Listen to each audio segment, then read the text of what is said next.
তো শুভ সকাল বন্ধুরা, আমি তো এই পাগলি হয়েই চলে এসেছি। দেখলেন ওই লুলুরি ফুলুরি সব চারিদিকে ঝুলুরি ঝুলছে। কি করি, ওড়নাটা এইভাবে মাথাতে ঢেকে নিয়ে চলে আসি। বউ মানুষ তো স্কুটি নিয়ে আসি না, আমি স্কুল আসি সামনেই, সাইকেল নিয়ে আসি। অফিস গেলে স্কুটি নিয়ে যাই। এই দুপা রাস্তা, হয়তো কত 2 মিনিট আরে লাগে হয়তো। তো এখন তো সকাল 8টা বাজছে। তো দেখুন আমি কতটা কাজ বাগিয়ে নিয়েছি। দেখুন, এই দেখুন, দেখতে পাচ্ছেন কিনা জানি না। এই দেখুন, আমি কিন্তু রান্না চড়িয়ে দিয়েছি। রান্না আমার চেপে গেছি স্কুলে। তো এবার বিষয়টা হচ্ছে যে হয়তো মানে আমার ফ্যামিলির লোকজনও বুঝতে পারতো না যে আমি কতটা ব্যস্ততার মধ্যে কাটাই। তো তার মধ্যেও একটু আধটু টাইম বের করে হয়তো 2 মিনিট 5 মিনিটের জন্য যাদের ফ্যামিলিতে একটু যেতাম, হয়তো যে যাতে আমি তো সময় দিতে পারি না, সম্পর্কটা যাতে ঠিক থাকে একটু জাস্ট। তো তারাই আঙুল তুলে দিল আমার দিকে, ব্যবহারের দিকে। আমার নিজের দিকে তাকানোর অপশন নেই। তো আমি বলবো সত্যি আমি নিজে ভালো নই, সেই ভালো, তারা ভালো হয়ে থাক। আমার আর অমায়িক ব্যবহার করে লাভও নেই, ক্ষতি করেও লাভ নেই। তবে ব্যবহারের দিকে আঙুল যখন তুলেছে, এত বড় একটা প্রশ্ন চিহ্ন, তো তখন তাদের ব্যবহারগুলো খুঁটিনাটি আমি সত্য যেটা সেটা কিন্তু আমি আস্তে আস্তে উজাগর করব। হ্যাঁ, তো সত্যটা উজাগর করলেই তারা কিন্তু মুখ লুকানোর জায়গা পাবে না। তো বিষয় হচ্ছে এইরকমই। তারপর এই দেখুন, স্কুল থেকে বাড়ি যাই, ছেলে আমার মানে কি বলবো, আমার অবস্থা দেখে ছেলে আমাকে বলে যে মা মুড়ি খেয়ে যায়। ওই স্কুল মুড়ি খেয়ে যায়। মুড়ি খাবারও আমি করতে পারি না। দোকান থেকে ঘুগনি কিনে নিয়ে আসে, তারপর ঘুগনি মুড়ি খেয়ে যায়, আবার বলে আমি স্কুলে টিফিনে মুড়ি নিয়ে যাব, মুড়ি খেয়ে যাব। এবার বলুন, জন্ডিসে কিন্তু মুড়ি খাওয়াটা খুব একটা উচিতও নয়, ভালোও নয় শরীরের পক্ষে। তারপর একবার মুড়ি খেয়ে যাবে, আবার স্কুলে মুড়ি খাবে। স্কুল থেকে বাড়ি আসছে 3:30 4টায়। তো তখন কিন্তু আর সে ভাত খাচ্ছে না, বলছে আর ভালো লাগছে না, ও মুড়ি খেয়েই দিন পেরিয়ে যাচ্ছে। এটা কোন মায়ের পক্ষে ভালো লাগে বলুন? তো কি করছি এই 2 দিন, এই স্কুল থেকে গিয়ে আমি আর দম নিতে সময় পাচ্ছি না। আমাদের স্কুলে কারেন্ট নেই, এই দেখুন ফ্যান নেই, কিচ্ছু নেই। তো এই গরমের মধ্যে থেকে গিয়ে আমি কিন্তু রান্নাঘরে ঢুকে যাই, ঝটপট আমি গোটা 4-5 রুটি ওর জন্য করে দিই, আর ঘুগনিটা স্কুল থেকে আনে। তাহলে দেখুন, গিয়ে আমি রুটি করব, তারপর আমাদের কর্তাগিন্নির আবার ভাত রান্না করব। এবারে ছেলে যদি না খায়, তো ভাতে খুব একটা ফেসিলিটি না হলেও চলে, আমাদের সেদ্ধপক্ষ বুড়ো বুড়ির হলেই চলে যায়। তো এত ব্যস্ততা মুখর জীবনের মধ্যেও মানে আমাকে যদি কেউ ঝগড়া করে, গলাবাজি করে, পাশের বাড়ি এসে গালাগাল দিয়ে যায়, তো আমার ইচ্ছে করে না যে তার সাথে বলার কিছু থাকে না তেমন নয়, অনেক কিছু থাকে, কিন্তু আমার ইচ্ছে করে না ঝগড়া করতে। এত টায়ার্ডনেস থাকে শরীরের মধ্যে, প্রথম কথা। আর দ্বিতীয় কথা, আমার মনে হয় যে এনার্জিটা আমি ক্ষয় করব তার সাথে ঝগড়া করতে গিয়ে, সেই এনার্জিটা আমার বাঁচিয়ে রেখে লাভ আছে আমার সংসারের, সেটা কাজে আসবে। এটাই হচ্ছে ব্যাপার। তারপর আরেকটা অভ্যাস থাকতে হবে আপনাকে, ঝগড়া ঝামেলা করার অভ্যাস থাকতে হবে কুলির মাঝে। তাহলে এবার বলবেন যে এখন মানে এতটা স্বাধীন কি করে হলেন? কারণ কার্তিক মাস্টার আমার হাজবেন্ড, সে কিন্তু দেখে, কেউ জানুক, কেউ চিনুক না চিনুক, তার হাজবেন্ড কিন্তু অবশ্যই তার ওয়াইফকে চিনে, যে কতটা প্রতিবাদী কণ্ঠ এবং কতটা সে বুঝদার এবং কতটা সে সাজিয়ে গুছিয়ে কথা বলতে পারে। একদম মানে মুরুদের মতন জবাব দেওয়ার মতো ক্ষমতা আমি রাখি, সেটা কিন্তু আর কেউ না জানুক, কার্তিক মাস্টার জানে। যে তা সত্ত্বেও মেয়েটা আর 26 বছর কিভাবে মানে আসছে, যে যদি একটু মেনে নিলে, একটু মানিয়ে নিলে ঠিক হয়। তো ওই যে বললাম যে সত্যনারায়ণ পুজোয় যে মন্ত্র লাগে, শনি পুজোয় কিন্তু সে মন্ত্র লাগে না, সে মন্ত্রই কাজ চলবে না। ওকে, তো যে মানুষ যেমন, তাদের সাথে সেরকম বিহেভিয়ার করার জন্যই মানে আজ আমার এই রূপ। তো যাই হোক, শুভ সকাল। দেখলেন তো ব্যস্ততম খোর জীবন। তো পরপর ভিডিওগুলো আমি সাজিয়ে নিচ্ছি, তারপর আমি পোস্ট করব। হ্যাঁ, আরেকটা কথা বলে যাই, জানি না যে আমার এই ফুটো ফাটা থোবড়াটাতে কি আছে, বা আমার কথার মধ্যে কোনো সত্যতা খুঁজে পায় কিনা মানুষ, বা আমার চোখে মুখে সে মানে উজ্জ্বল জ্যোতি খুঁজে পাই কিনা। আমি মানে বিশ্বাস করুন, আমি একদম জেনুইন রিয়েল যে ভিডিওগুলো বানাচ্ছি আমি বুঝতে পারছি না। আমি ইউটিউবে একটা খুলেছি, ইউটিউবে তো ইউটিউবে পোস্ট করছি, আমার সাবস্ক্রাইব কিন্তু হচ্ছে, আমার ছেলেও হাসছে, বলছে মা কি দেখে তোমাকে সাবস্ক্রাইব করছে। তা আমি বললাম আমি কি করে জানবো বাবা সাবস্ক্রাইব করছে, সাবস্ক্রাইব বাড়ছে এটাই জানছি। তো ইউটিউব চ্যানেলটার আমি এখনো কোনো নামও দিইনি, জাস্ট আমার নামটুকুই দেওয়া আছে। তো কিন্তু সাবস্ক্রাইব আমার বাড়ছে আপনাদের কৃপাতে। তো সকলে ভালো থাকবেন, ভিডিওগুলো পরপর সাজাই দেখতে থাকুন। তারপর তো প্রায়ই স্কুলে হেল্পার নেই, যেমন আমাদের স্কুল আমার হেল্পার ছিল প্রমোশনে কোটাতে, তার প্রমোশন হয়ে গেল, তারপর আগের থেকে তো হেল্পার নেই। তো হেল্পারদের যে স্যালারিটা থাকে ওরা মনে হয় 6,000 কি 7,000 পেত। তো সেই কাজটা কিন্তু আমাদের ওয়ার্কারদের দিয়ে পুষিয়ে নেওয়া হচ্ছে। আমাদের ওয়ার্কারদেরকে সেই অনেকে ভাবে কি তাহলে হেল্পারের স্যালারিটা বোধহয় আমরা পাই না, পেলেও একটু মানে কাজ করতে উৎসাহ জাগে বা কষ্ট হলেও মনে হয় যে টাকাটা তো আসছে একটু কষ্ট করি না, কিন্তু সেই হেল্পারদের কাজগুলো কিন্তু আমাদেরকে দিয়ে পুষিয়ে নেওয়া হচ্ছে।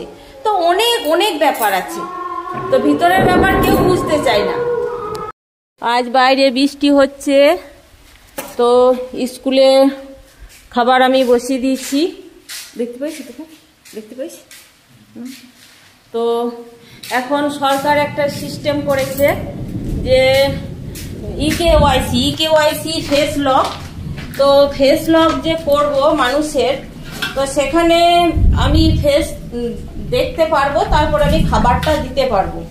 তো এই যে স্কুলগুলো হচ্ছে এত দূরে দূরে স্কুল, তো একটা গার্জেন আসে, হয়তো একটা গার্জেন আসে, এই যে দেখুন এই 2-3টে করে টিফিন কার একটার হাতে, তা আমরা খাবারগুলো দিয়ে দিই।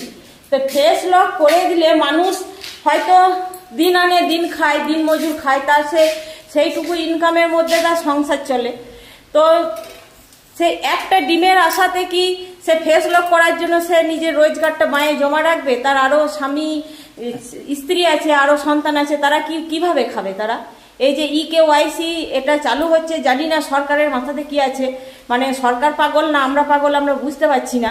মানে আমাদেরকে বলা হচ্ছে যে গর্ভবতী মাদিকে বাড়ি বাড়ি গিয়ে রেস্টে থাকতে বলো, প্রেগনেন্ট অবস্থাতে তাকে বিশ্রাম নিতে বলো। আর এই যে ইকেওয়াইসি প্রোগ্রামটা চালু করেছে, সেখানে বলছে ফেস লক করে মানে গর্ভবতী মাটি মানে আসবে এখানে, খাবার ফেস লক করবে, তবে সে খাবার পাবে। তো সে ওই যে 8-9 মাস যখন হয়ে যায় বাচ্চা, তো পেটটা নিয়ে সে যদি কাঁচার খায়, তার দায়ভার কে নেবে? সরকার নেবে না এক আইসিডিএস ওয়ার্কার নেবে? না সেই দায়ভার তার সেই মাটি নেবে? কে নেবে? তো এগুলো বুঝতে পারছি না, অবিলম্বে আটকানো দরকার। আমি ঠিক বলছি কিনা ভুল বলছি, তো আমি এই ভিডিওটা ছাড়বো, আমাদের ব্লকের গ্রুপে ছাড়বো, তো তার মধ্যে সকলে একটুকু জানাবেন।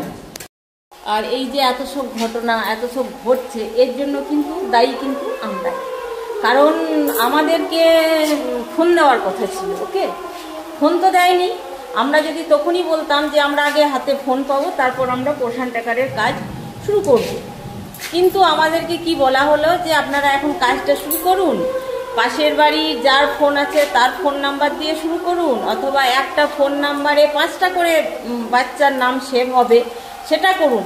এখন সেই জল কোথায় গিয়ে দাঁড়ালো, কোন জায়গায় এসে আমাদেরকে দাঁড় করালো? তো মানে পরিস্থিতি কেউ বুঝতে চায় না মানুষের, এতটাই কঠিন পরিস্থিতি। আর স্কুলগুলো যে হয়েছে, স্কুলগুলো একদম কিন্তু এলাকার বাইরে। এবারে যারা স্কুলগুলো তৈরি করেছে তাদেরও কোনো দোষ নেই, ব্যক্তিগত সীমানার জায়গা কেই বা দেবে একটা সরকারি কাজের জন্য? তো এই যে ছোট ছোট বাচ্চা নিয়ে কারবার, আমার স্কুলটা তো একদম মুখাগ্নি প্লেস, ওকে, এবং সেখানে মানে একদম ঝোপ জঙ্গলের ধারে স্কুল।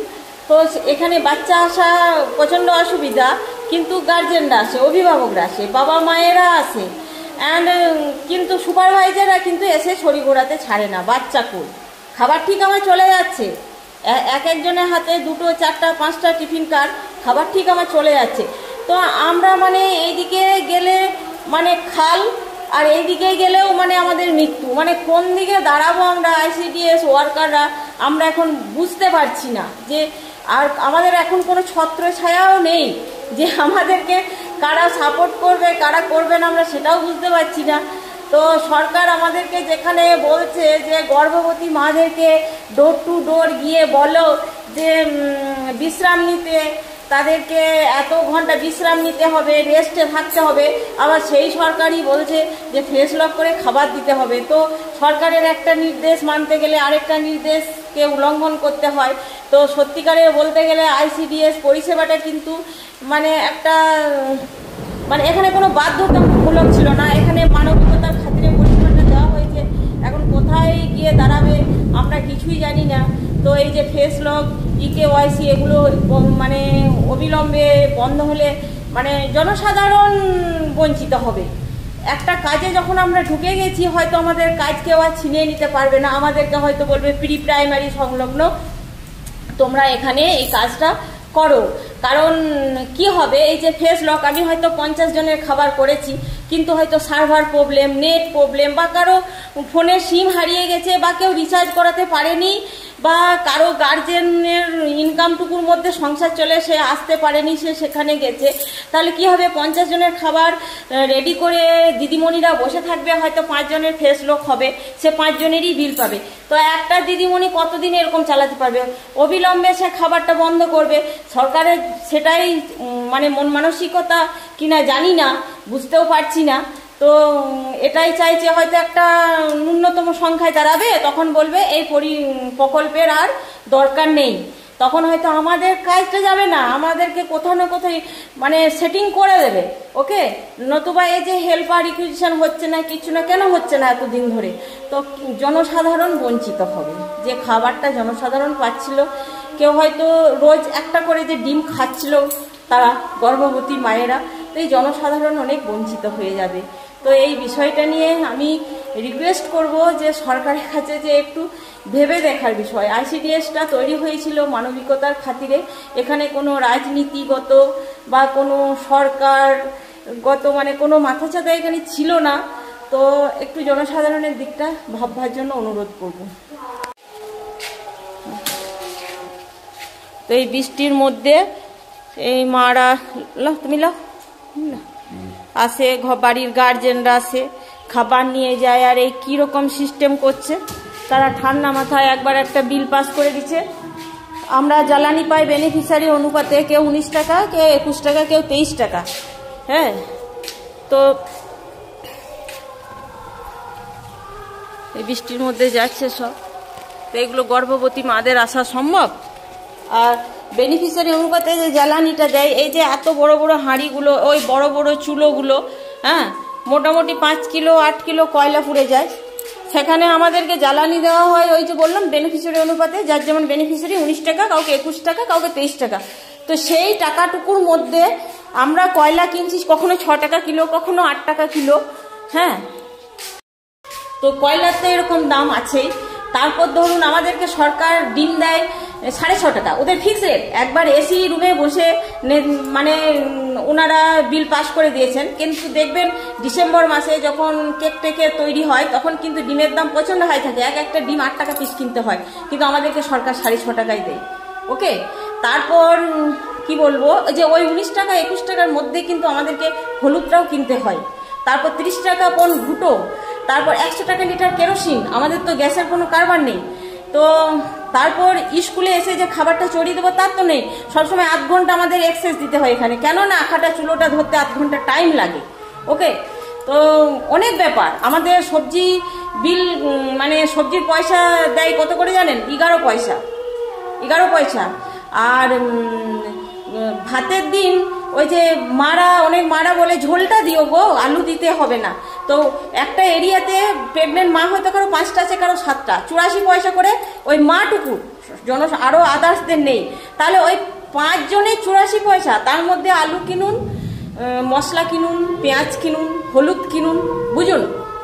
মানে আমাদের এখন কিন্তু ICDS ওয়ার্কারদের দেওয়ালে পিঠ ঠেকে গেছে। আমাদের ওই যে চোর চোর চোর চোর একটা বদনাম হয়ে গেছে, এই ভিতরের ব্যাপারগুলো কেউ বোঝে না।